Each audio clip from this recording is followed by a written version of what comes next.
Hello everybody, Disciple here with Overwatch Curios. Bastion is a bit of an anomaly when it comes to Overwatch heroes. On one hand, he's the highest DPS hero in the game by far, and provides the best point defense possible outside of a molten cored up Torbjorn turret. A well-situated and protected Bastion can end an enemy push in seconds, and increase rage meters from players on the opposing team quite a bit. On the other hand, it's rarely ever picked except for in quick play matches, and in low tier competitive play, and by aimbotters. You never see any pro Bastions floating around, and most of the time a Bastion pick in any game is met with many kind and polite requests to swap to a different fucking hero. He's sitting at a 40% win rate in competitive, second only to Sombra, but with the recent Sombra buffs, she might leave him in his sole place at the bottom. In reality, he's a very fair character who, in the right hands, can dominate a match. However, he does have enough drawbacks that the majority of players choose not to play him or can't quite figure out how to play him optimally in every match. But it wasn't always like that, and Blizzard has gone through so many changes and ideas for Bastion that you might not even recognize it if you take a look back. Everything in Bastion's kit has been looked at, altered, iterated on, or flat out removed to try and find that little space of balance that he belongs in.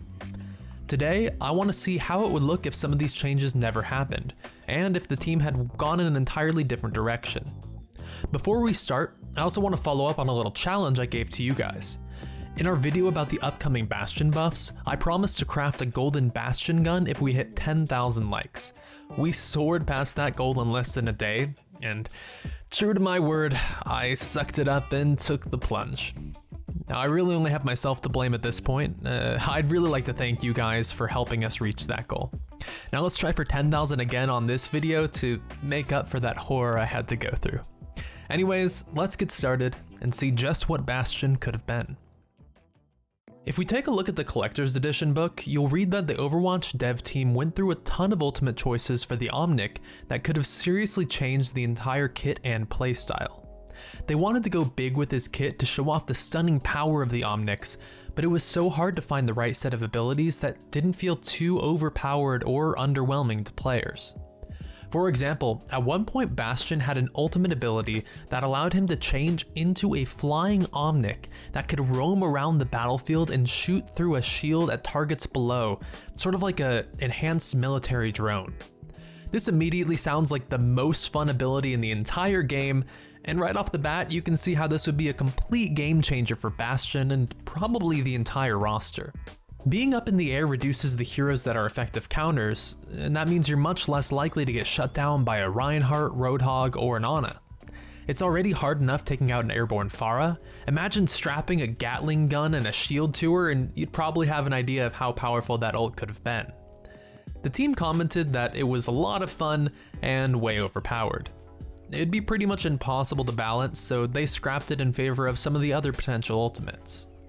Another ultimate ability that was considered was to give Bastion the ability to shoot through walls. Even if it's only for a few seconds, I'm sure you can see how ridiculously powerful that could have been, especially when paired with heroes that provide vision like Widowmaker, Hanzo, or Sombra. One of the primary defenses a team has against ultimates and AoE abilities is cover from the environment. Giving a hero the ability to remove that factor leaves literally nowhere to run from Bastion when he ults, and it forces you to turn and fight him toe to toe. As an insanely high DPS hero, that's exactly where Bastion wants you to be, and he'd probably be able to mow down the enemy team in seconds, regardless of where they ran, jumped, or blinked to. That could easily make him a must pick, especially on some maps that are condensed with a lot of objects and walls to hide behind, especially on maps like Volskaya where the attackers rely heavily on the walls leading up to their point of entrance to form an assault.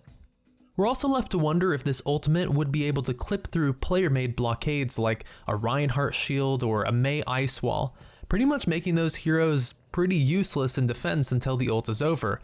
But I'm sure that would have been going way over the top and we wouldn't have seen that regardless. Now, I'm not sure how this would have looked in-game. Maybe we'd see an animation of his bullets tearing through the wall to destroy the players behind, or maybe he'd just shoot a different type of bullet that could simply ignore walls altogether. For pretty obvious reasons, this ultimate got scrapped as well. Here's another pretty good one. The dev team toyed around with a grenade launching ultimate that would throw a volley of high explosive impact bombs into the air and land all over a targeted area. This would probably have a similar approach to how Junkrat fires his primary weapon, but with a more bursty and explosive style, covering an entire area all at once. It would allow him to bombard the enemy team from behind cover if he could get the geometry right, and might also be an extremely powerful area denial ability as well. It could also be insanely powerful when combined with other area of effect abilities like Reinhardt's Earthshatter or May's Blizzard. Out of all the alternative ultimates we know about, this one seems like it could be the most practical and might actually make it into the game, since the basics are already there in various arc shot abilities and weapons. This ability also makes us think that at one point, Bastion might have been intended as a siege engine type more than a purely defensive turret. An ultimate that bombards a specific area would be much stronger on attack in most cases, since your enemies will be confined to a smaller area like a choker on point.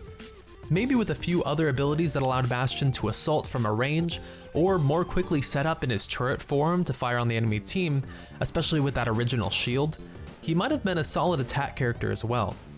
There's also the chance that building Bastion to be a defensive focused character enables Blizzard to release another Omnic, similar to Bastion in origin and art, but built for a different purpose entirely, with a separate kit and playstyle. I definitely like to see the Omnics explored a lot farther, potentially as a way to relate with their side rather than just seeing them as the pure enemies to the humans and the Overwatch. One of the ultimate concepts we've actually gotten to see in-game is the remote mine. Early pre-beta footage showed off Bastion firing a mine that the player could control and set up remotely in a distant location, waiting for enemies to walk by before popping up a cluster of explosive rounds. This was actually a really great idea, but the team felt it didn't fit Bastion's kit because it removed the player from Bastion while the mine was being deployed. Considering the hero's primary role was sentry defense, leaving him completely idle for a few seconds while the ult was placed could be disastrous for the hero itself, since you have to be positioned ready to attack at any moment. Instead of the remote mine, we got Bastion's current ultimate, Configuration Tank. The remote mine did inspire another hero's ultimate though, which is now Junkrat's Riptire. It's got a similar mechanic: you lose control of Junkrat and gain control of the tire, guiding it to the target. And then once detonated, you return to controlling Junkrat and going about your merry way, reducing the overall downtime to pretty much zero. Junkrat is a bit more mobile than Bastion, however, and he can assault enemies from very creative angles as opposed to Bastion, who has to be head on. This makes it a lot easier for him to hide behind a wall or around the corner while he does cast that ultimate and has to stay stationary for the duration. Overall, any of these ultimates would seriously change the balance of compositions in team play in almost any match. It must have been insanely hard to come up with, create, test, and shelf as many ideas for Bastion's kit as the dev team did produce, and it gives us some pretty cool insight into the number of pitched and scrapped abilities that go down in a hero's creation. Bastion's had a few major kit changes beyond his many different ultimates as well. Some of you guys might already know this, but back in beta, Bastion had a front-facing shield that would block quite a bit of incoming fire while he got to let loose. However, he was also limited in his rotation and had no ability to turn and shoot behind him, meaning anyone sneaky enough to flank him could open fire without having to worry like they might today. Of course, this shield has since been removed, and Bastion can turn any which way he pleases. This was done with flexibility in mind to allow Bastion to be effective at higher levels of play where players already knew how to counter his restricted movement. Back then, newer players had no idea how to play around his shield, while experienced players had a field day with his limited range of motion. Bastion now has a bit more survivability and is able to deal with threats without the help of his teammates.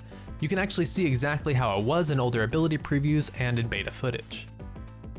The goal for the team was to keep Bastion as a primarily defensive hero with high damage, but also very large drawbacks to compensate. He's definitely the one hero in Overwatch most limited by movement and countered not just by specific heroes, but by just taking a different route to the point at some times. Had some of these changes not happened in the early processes, or if the dev team took him in a different direction altogether, we could have easily ended up with a hero that could perform insane damage and be extremely difficult to counter, maybe if he were more like a mobile tank and less like a stationary turret. It's already been a monumental undertaking to balance out all 23 heroes in a competitive setting, and Bastion was stated to be the most difficult to handle according to the dev team. Even today, Bastion's continuing to see reworks and changes, with large buffs in the works to grant him some extra mobility and survivability while removing some of his straight up hero damage, cementing his role as more of a tank and barrier buster with some run and gun mechanics peppered in there. So what do you guys think about the possibilities of what Bastion could have been? How different would the gameplay be if one of these overpowered or very creative ultimates made it through to release? And are there any of those ultimates you guys would like to see in the game? Let me know down below in the comments, and while you're down there, hit that like button if you enjoyed the video and subscribe for more content in the future. Anyway, thanks for watching, I'll see you guys next time, peace.